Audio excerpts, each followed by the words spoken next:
Okay, Happy New Year, everyone. I'm Rochelle Wilhite, the designated broker of Best Choice Realty, and welcome to our first call of the new year. Looking forward to the new year. We've got a fun contest that we're launching. It actually starts on February 7th, or I'm sorry, ends on February 7th, begins January 10th. A fun way for you to win there's weekly winners every week until February 7th. And this is a time for you to stop by our offices and pick up some of these Best Choice Realty congratulations signs. So before I jump into tonight's content, I just wanted to announce the contest. I'm always in for a good competition, and what a fun way to paint the town teal. We want to get the word out about Best Choice Realty, and I think I already tried this out this last weekend with a closed client, and I already picked up an opportunity in the neighborhood with somebody. I was tacking the Best Choice Realty congratulations sign on the John L. Scott sign, and this neighbor actually came out of their house and thanked me for selling that properly and said congratulations to me. Actually, it was like, instead of it being a sold strip or a sold sign, the congratulations sign got a different type of a response, which is what I was hoping for. So I've already tried it out. I like the look and feel. I went ahead and purchased hundreds of these congratulations sign. I'd love to paint the town teal and allow you guys to take these, and all you got to do is come by the office, either Sumner, Linwood, Tukwila, or Tacoma, and pick up your congratulations free sign, and then you could enter into the contest. The more of these pictures and the more hashtags that we're using, where you're tagging Best Choice Realty or hashtag, is an entry into the drawing. We will do a weekly drawing every week. They'll be held on Mondays, and then the winner of the drawing will get a $125 value of 2 personalized yard signs or some sort of marketing that's for listings to get the word out about you and about the company. So be creative. It does not have to be in front of a house. It doesn't have to be with your clients. It could be a sold sign, or it could be you at a signing table or a closed client, but we want to get the word out and congratulate people for working with Best Choice Realty. So a fun contest we started, and we'd love to start it on January 10th. It gives you about 4 days to make arrangements to get yourself one of these congratulations signs. If you want to be creative, if you want the visual or you want the image, I'm happy to give that to you. If you want to do something creative on your social media, that might be a fun way to promote that you help people buy or sell homes. So that's what we've got going on this week in our office. So we're going to jump right into the rules. And I told you we're going to talk about off-market properties tonight, and a fun, what we call a quiet sale program that I've done. And I want to have time to cover the Form 47. Many of you do not know what the Form 47 is, and I want to explain what that is because it coincides with the quiet sale program. It's a very good form that we can use to keep everything legal. But speaking of legal, let's talk about Legal Bulletin 211 that many of you may have forgotten or need a refresher on. Their rules were revised back in 2017 when it came to the sold strip, and that's the sold sign that I kind of just was discussing with you, to clarify what needed to happen. So used to have to wait for a period of time before you put the sold sign on the other member's listing. That John L. Scott sign you saw in the picture. Rule 140 clarifies, it says that I can put my sold sign on the listing firm sign once it goes to pending. And they may not exceed 6 inches by 30 inches. So the strip that we created, the congratulations strip, I believe is like 4 by 24. So it definitely meets the criteria for being a sold strip. So you can use the sold strips. We love to see Best Choice Realty sold signs. If you're a new broker to Best Choice Realty and you don't have a listing or a sale that you can participate in the contest, I told you to be creative. Let me know, or let one of the office managers know, and we would be happy to have you go out and even put it on one of our sold signs that maybe another broker has used, and use that to kickstart or market your own business. I have a list of listings that need these types of sold strips put on, And if the other broker does not put a sold strip, then we're going to go ahead and get credit for that. Why not congratulate our sellers for getting their listing sold? So I'd love to see more congratulations sold strips on signage. But Rule 140 allows for you to do that after the property goes to the pending status. And there's not like a 5 days or when the inspections pass. That was revised. Also on the listing photos, this is a reminder to you, if you're using photos, so when you list a property, you do need a primary photo. You only have 5 days to get that primary photo done. And that goes for even the Form 47. When you sell, you have only a period of time to get that primary photo loaded. They did revise that, as well as copyright information. So when members list, the MLS will format and size your photo to fit the parameters. They are also putting they're embedding coding into your photo to protect it from other types of entities that are wanting to steal or in fact take your photo. So there's some clarity around those revisions in the Rule 192 if you want to dig into that deeper about using photography. But I have already complained on 2 brokerage firms in the past 60 days stolen our professional photographs. And there is an ongoing litigation with other companies in terms of copyright infringement. So be very careful that you're not stealing another member. And when I say another member, say John L. Scott, Keller Williams, you cannot steal their photos. That is a violation, and it could be a big fine for you or for the company. I don't want to have any issues in the future with you stealing photos. So be sure you're taking your own photos of the sold sign or the congratulations sign. Be sure not using the listing agent's photo or their main photo and manipulating that photo, because they're oftentimes they put some of those little things in it that will track who and when it was stolen or when it was taken. Technology has come up quite a bit when it comes to copyright infringement. Also, speaking of photos and listing photos, Rule 192C allows members to use the primary photo. So you actually could ask the listing agent to utilize the primary photo.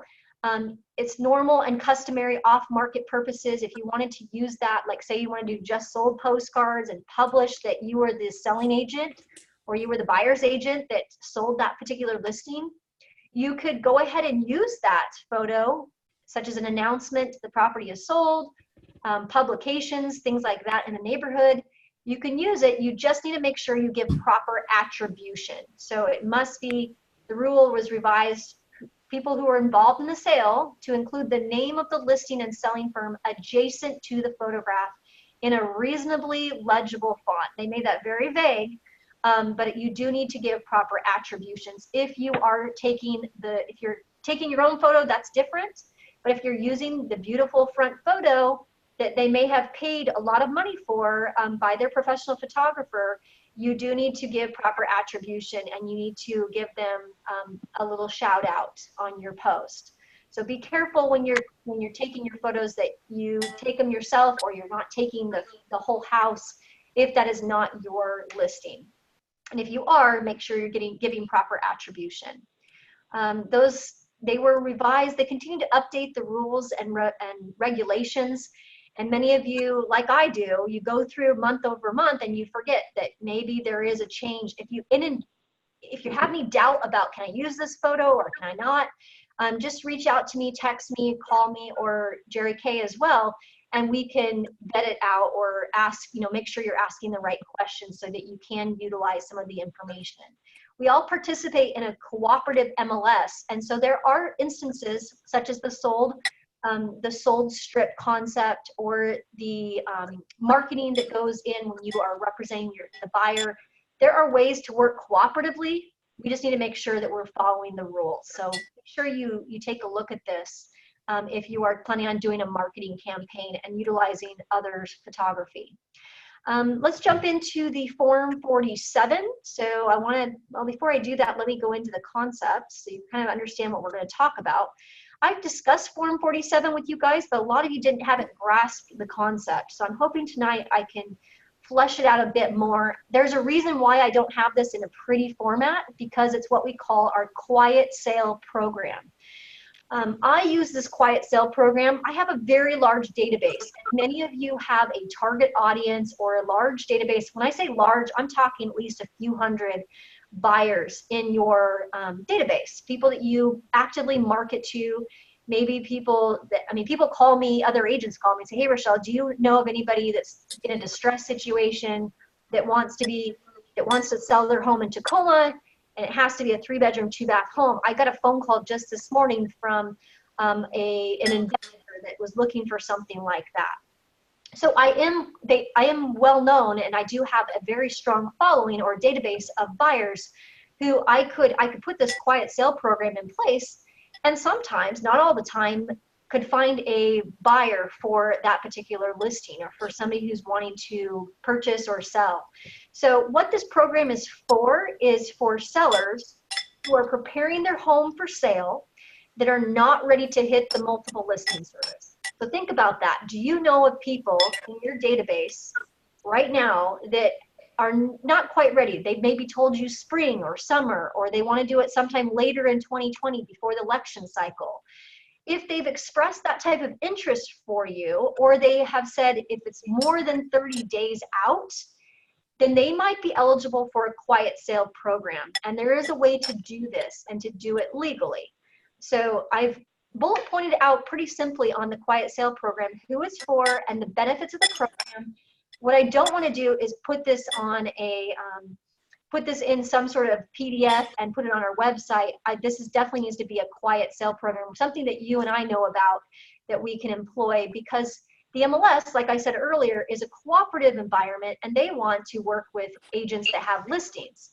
A quiet sale program is one where you are actually helping to find the buyer, or one of the other brokers in our office also may have a buyer that might meet this type of program. So these are not for people that want to limit showings. So if you have a seller who's like, I want to have as many showings as possible, this is not for them. The best way to get their home shown is to put it on the exclusive listing and actually promote it to all of the brokerage firms in our area.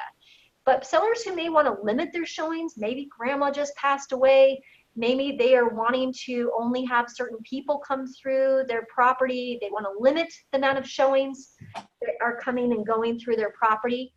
Maybe it's a gated community, maybe they want exclusivity or confidentiality, it's a higher end type of seller. Those types of sellers, they might work well for a quiet sale program, as long as you have a buyer pool that's conducive to this kind of program. So the benefits of the program really is that I would market their property without listing the address to my list of prospects in my database, or my past clients or my sphere of influence. And I could pretty much outline this for a potential seller in an email. Again, I'm just friend to friend having conversation with the seller. I would target the buyer prospects, so I could actively market it to, there's an area, I used to live in Edgewood, for example. And in Edgewood, it's a very niche-y community. A lot of homes that are on big size lots, very, very heavy on the school district, up and coming area where there's a lot of development. And so I know that marketplace very well, but there have been sellers who have asked me to do a quiet sale, meaning they don't want to put it on the open market. They want me to basically hunt down and talk with all of the people that I have developed relationships with in Edgewood, for example, and target them and see if I can find, before they put it on the open market, find a buyer so they don't have to put the sign in the neighborhood. They don't have to put all this marketing. They don't have to do open houses. These are the types of people that want to do things quietly. And that's why it's called the quiet sale program. So what I would also want to do with my seller is confirm their desired price and their terms before disclosing their address to a prospective prospect. I make that very clear to them. I'm not going to have somebody go and drive by or set up an appointment unless I know that the terms and the price would meet their needs. I will also update the seller promptly with the feedback after the showing, and I will provide them with a monthly market report. I already do that with my closed clients. I already provide them with a monthly market report. You can do that on the MLS. You can use market reports that you can actually PDF. We will go into that in a later call. But upon instruction, I will contact the top buyer agents in the local market. I've done that. Also in the Edgewood area, like I told you about, if I had a seller who was wanting to do a quiet sale program in a local area, which I was very familiar with, and I had a very big buyer pool, I could also do that with this particular seller, so number 7. And then number 8, I will assist you if needed to provide strategic advice, access to quality vendors, making sure that it's properly staged and there's a place to sell, and be able to call to answer questions and address your concerns throughout the process. The cost of this is there's no cost to do the quiet sale program. The only thing I ask my sellers to do is that if we accept the offers and the terms of the agreement, that they would be willing to sign a Form 47. So that's the form that I'll go over right now. So this is in essence a bullet pointed list that you can use. Again, I don't want you to put it on a flyer or promote it on your website. Again, it's reasonably done, so it's a quiet sale. We don't want to antagonize or get some of our cooperative brokers from other companies worked up about this. But if this does work for sellers who want to limit the showings, or that you have a big buyer database in a particular area or demographic, and if you do have that, then this might be a good solution for that particular seller. Or maybe they want to try it out for a period of time before they actually go and list with you exclusively. So we have that going on right now. So you can go over, when you meet with the seller, say you have a prospective seller who's like, Michelle, I'm thinking like spring or summer. You know, if I know their address and I know their terms and their time frame, and I get their permission to basically market to my buyer pool, and again, just an email would work. You know, I have an email that kind of says, here's what I'm going to do for you, and then they say, that would be great. Let me know if you have anybody between now and say June 1st. And then I have to sit down with them when I do have somebody, because on the Form 47, just like the 1A, you do have to have their legal description, and you have to establish terms and their names. So you really need to have a conversation with them about the differences between the 1A, which is the exclusive listing agreement, and the Form 47, which is the seller representation agreement. So a 1A is also a seller representation agreement, and the Form 47 is also a seller representation agreement. But with the seller Form 47, there is no marketing. There's no marketing. It's identified, the buyer has been identified.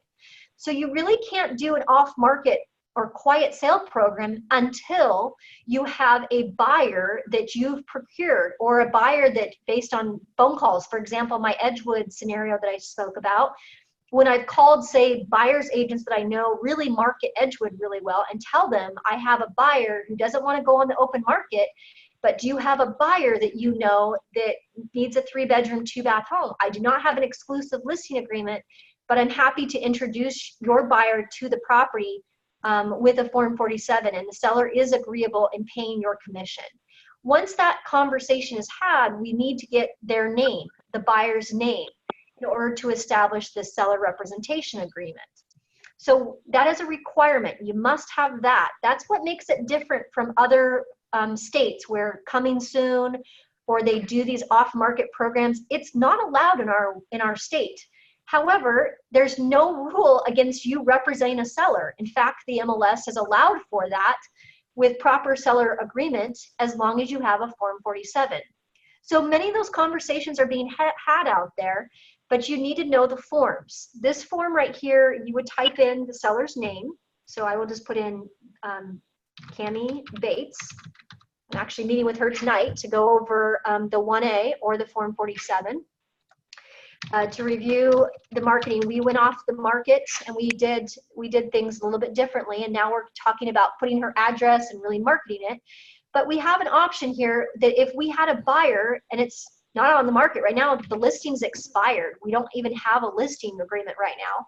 So if we had a buyer that we procured that was something maybe that I called around and I found several buyers who are interested, I could put all of their names. Rudy Ham, Legacy Homes. I could list all of their names, in fact. Debbie Jones. What are you doing here? Tammy Price. So I could list all of the names of the potential buyers that this could mean that would be interested in their home. They purposely don't give us a lot of room to write because I think what they're hoping for is that we're only going to have 1 or 2 names. But go ahead and list the names of the prospective buyers that you have marketed it to. And then you make sure you put in the name known as their address, 123 Main Street. Make sure you put in the proper address, City of Edgewood, County of Pierce, State of Washington, zip code. And it says it's legally described, so you need to have a legal description. So if you're going to do the quiet sale program, go ahead and contact the title company. They're not going to tell all of the world that you opened up title. You will want to get the updated Exhibit A or the legal description so you can write it into this section. Exhibit the property. I usually just put C Exhibit A right here. Legal description. I don't like to fill out this lot block thing. I don't want to mess that up. Although I could attempt it, I usually just leave that blank like this and then just put C Exhibit A legal description. That's how I fill it out, okay? And then right here it says how long is the seller wanting to do the quiet sale program, or how long is the seller willing to do the seller representation agreement where I represent them. And if they say 30 days, if I want to do it for 15 days, if I want to do it for 60 days, if I want to do it for 90 days, it allows you to write that in. Now, again, it only would be for these types of buyers, so I would have to update the Form 47 if I have to find new buyers that go into this section. So realize that you may need to update this if you have, say, Tammy Price says no-go, and Debbie Jones says not enough property for me, and Legacy Home says not the right price, and Rudy Ham says no-go, well, then I don't have a valid Form 47. I'm going to have to go get a new one. And I will have to get the seller to agree to new terms with new buyers in order for this to be effective. So let's just say I want to keep it with 30 days, and after 30 days, if one of those parties buy or doesn't put a purchase and sale agreement together, then what I would do at, like, say, day 29 is have a conversation and say to the seller, we've tried this strategy, the closed market or the quiet sale program, and it has not produced the buyer for your home. What I would recommend is that we open your home to the most amount of people. See on here where it says no marketing? Seller acknowledges the firm will not market the property on the MLS and get the reasonable exposure on the open market. Let's consider changing that and actually not being so, narrow. Let's open it up to a wider audience. And that's when you get them to sign, and say like day 29 when it's not working, have them go ahead and sign a listing agreement, and then we get the home exposed. So oftentimes when I'm explaining the Form 47 to my potential seller, I want to make sure I highlight that, because that's an important point. They are agreeing that I'm not going to be putting a for sale sign up, that I'm not going to be putting it on the MLS, and the seller understands that without that exposure, they may not get full market value. They may get a lower price or less favorable terms. Even with this clause in here, many sellers will opt to go with, say, that neighbor or that person relocating or that demographic or audience that you're appealing to. Many times that is where they're okay with this seller representation agreement. They're confident in your abilities to represent them and to find them a buyer that they can then decide if Rudy Ham's contract is suitable for their terms and their price. But they are agreeing that no marketing could produce a less than favorable term or price for that seller. And then they sign and initial this. So as long as it's filled out correctly, make sure you put your name here. If you have a partner, make sure you put their name, on there. And in this particular situation, Jerry Kay and I are doing this one together. And then the compensation, make sure it's just the total commission for representing the seller in the sale of the property to the buyer. So this does not encounter the buyer's agent commission, although you could say total commission. The seller could pay the commission of, say, 5% or 4%, of which I could take 2 and the other pay the buyer's agent 2. So make sure it's the total commission. That's what the seller is expecting to pay. I've had some of you only do, like, say, I only want to do this for 1%, or you want to do 2%. Well, then you run into a problem where the seller says, okay, thank you for providing me the buyer and bringing the Keller Williams agent, but I'm not going to pay the Keller Williams agent the 2.5%. So I'd rather have you guys have that conversation saying, hey, if I'm going to work with Rudy Ham, you know these people, and if they are yours, that's up to you if you want to reduce your commission. There's a lot that goes into dual agency when you represent the buyers and you represent the seller. So consider that when you fill in this compensation, but consider it the total commission, just like you do on the listing commission. Even though it says for representing the seller in the sale of the property, you can allocate the commission. If, say, Rudy Ham was represented by Keller Williams, I could then make sure that I'm able to pay out of the total commission, the commission to Keller Williams for the whatever agreed upon amount that they needed to make that happen. So I will go ahead and put in 4%, just so you can see that oftentimes these seller representation agreement, there is a reduction in the percentage just because there is no marketing that's being done. So the seller is expecting that they're going to save a bit on the commission. So consider that as you're drafting this. If you want to ask for 6, you just need to explain to them that that could be the total commission that they're paying for representation of this agreement. Okay, and then you say yes because you have the last vesting deed and you have seen the last vesting deed from title, and you know that the person here signing is the seller. It's not the husband, the wife. Don't get yourself in a situation where they're maybe going through a divorce and you have an issue there. Make sure you've done your preliminary work. Quiet sale program off market, also there's a lot of mud. It's like a muddy water, so don't get yourself in a situation where you don't have all the facts. Make sure you contact title and get the preliminary. You're going to need the workup anyways, whether you go with the Form 47 or you go with the 1A. You need it because of the legal description here as Exhibit A. So don't be shy and don't sign the Form 47 and fail to do the most important step, which is to check the title and make sure that the undersigned are indeed the people that need to sell the house.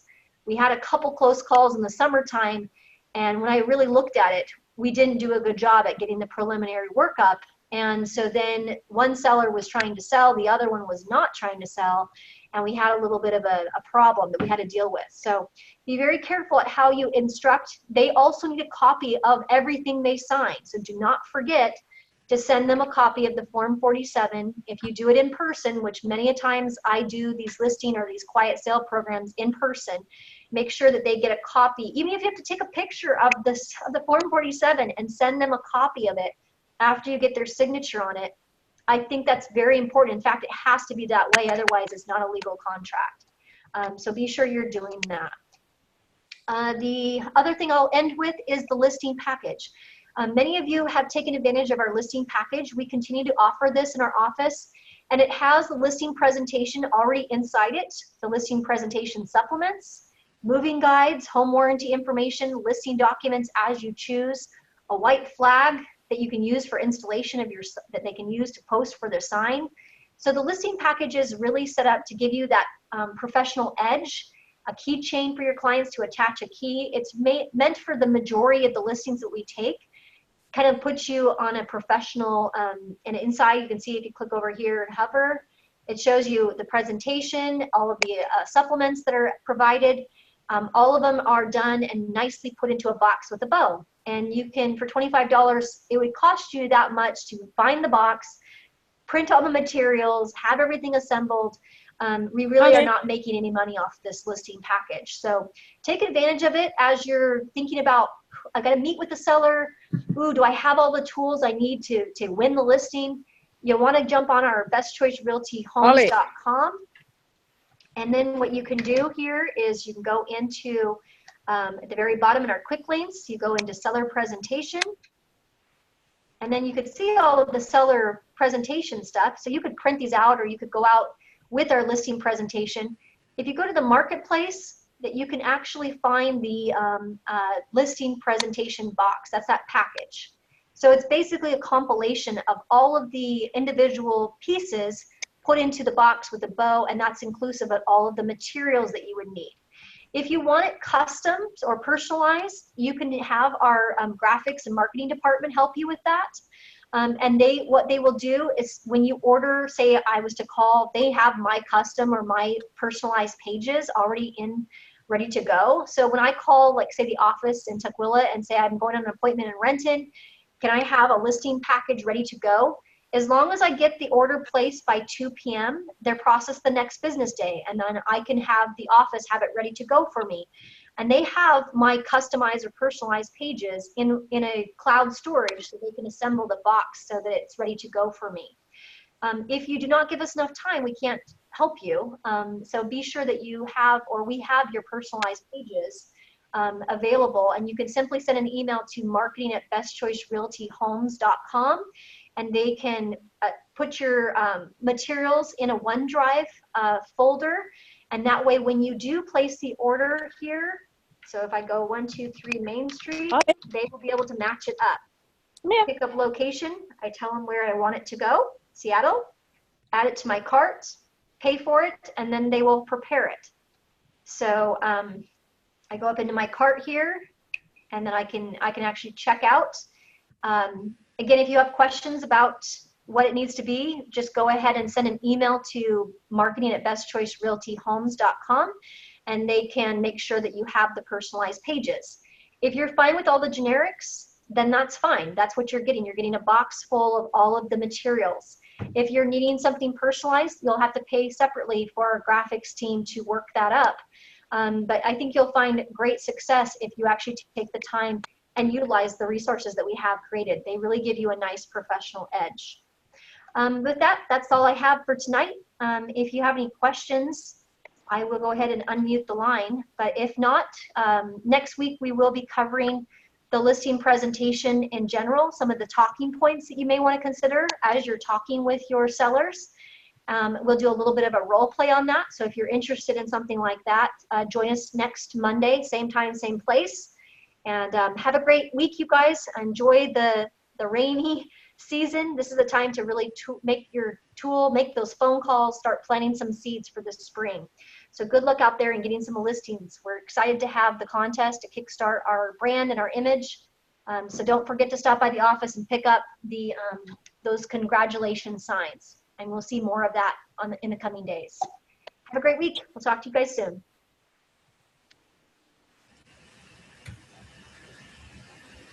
Any questions at all? Go ahead and unmute your line if you have questions. Hi, Rochelle. Can you hear me? I can hear you just fine. Okay. On those congratulations signs, can we put them on our own listing